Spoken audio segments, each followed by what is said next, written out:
pieds dans le plat.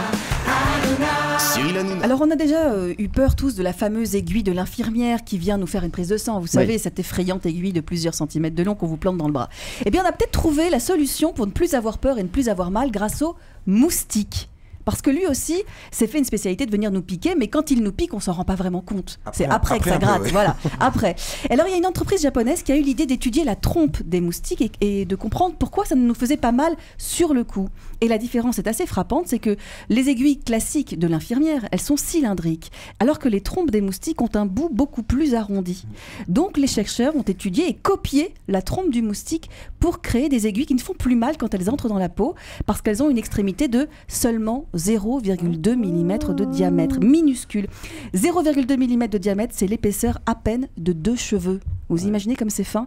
Et donc voilà, un nouvel exemple qui nous permet, en s'inspirant des animaux... Ça va faire la joie des enfants. Mais oui, voilà, c'est formidable. Ça c'est fort, ça. Bravo Valérie. Je vous en prie. Elle est toujours pas loin du cheveu, Valérie Benaïm. On l'a remarqué. Elle a essayé de passer quand même le cheveu dans son info. Mais ça va être mis au point pour ils quand, sont en train de travailler dessus, les Japonais, et on va l'avoir ça très rapidement. J'ai eu les chercheurs hier. Patrick, ce sera prêt. Environ 6 mois. On est vraiment sur les derniers ajustements. Derniers ajustements, vous inquiétez pas. Allez, Thomas Hervé. Bon, là on était dans la douleur, mais moi je vais vous parler d'une invention qui risque de sauver des milliers de vies. Alors en fait c'est très simple, au départ dans les hôpitaux et les garderies, on trouve de la peau de requin. C'est quoi exactement? Eh bien la peau de requin, c'est un revêtement qui imite une peau de requin qui existe, et il est complètement antibactérien et anti-moisissure. Pourquoi? C'est le docteur Anthony Breman, qui est un ingénieur en nouveaux matériaux, qui a découvert ça en fait par hasard sur la base militaire américaine de Pearl Harbor. Il a étudié la peau d'un requin des Galapagos qui se déplace sans aucun organisme sur sa peau. Donc lui, il n'y a pas de bactéries. Donc il est allé voir au microscope pourquoi il n'y avait pas de bactéries et il a trouvé. En fait, sa peau forme des motifs en losange qui sont complètement invisibles à l'œil nu et c'est cette forme qui est très inconfortable pour les bactéries. Et du coup, en l'imitant tout simplement, eh bien cette peau pourrait être révolutionnaire. On la mettrait dans les hôpitaux, on la mettrait sur les murs ou dans les blocs opératoires pour poser les outils du chirurgien et du coup, on éviterait les infections nosocomiales. Et ça, c'est plusieurs milliers de morts par an grâce à cette simple structure en peau de requin. C'est incroyable. Fort, ça. Vous avez bien bossé les deux là. Hein. Ça vous surprend? Attendez, pour un vendredi, oui. Oui. Qui pourrait la reproduire. Oui. Jean-Luc Lemoine. Moi je vais rester dans les poissons et la médecine. Vous savez beaucoup de choses, hein, Cyril, je le sais, mais saviez-vous que le cœur d'une baleine pèse 1 tonne? Non. 1 tonne, si.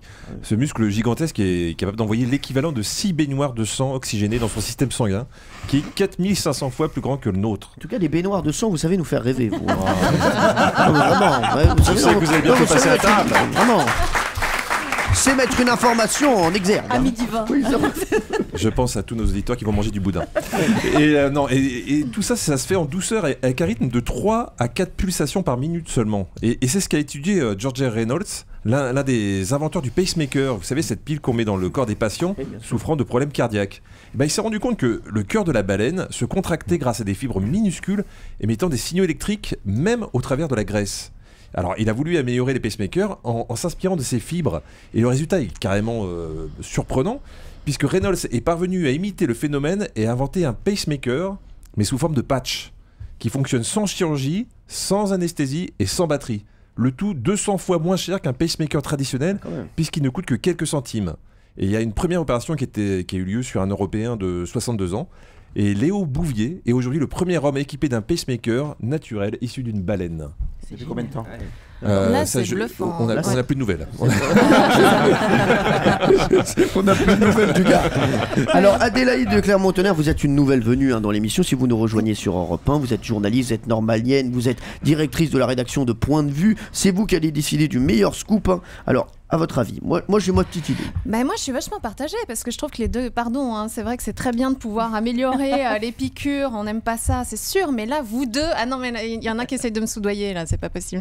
Et je trouve que les deux sont extrêmement forts, les deux garçons, donc moi je veux bien que Patrick m'aide à départager parce que entre les infections nosocomiales c'est génial et pas d'opération pour le pacemaker et j'imagine qu'on a du coup plus besoin d'avoir une fouille complète quand on passe les aéroports, c'est pas mal aussi. La différence entre les deux, c'est qu'il y en a un qui est une évolution et l'autre une révolution.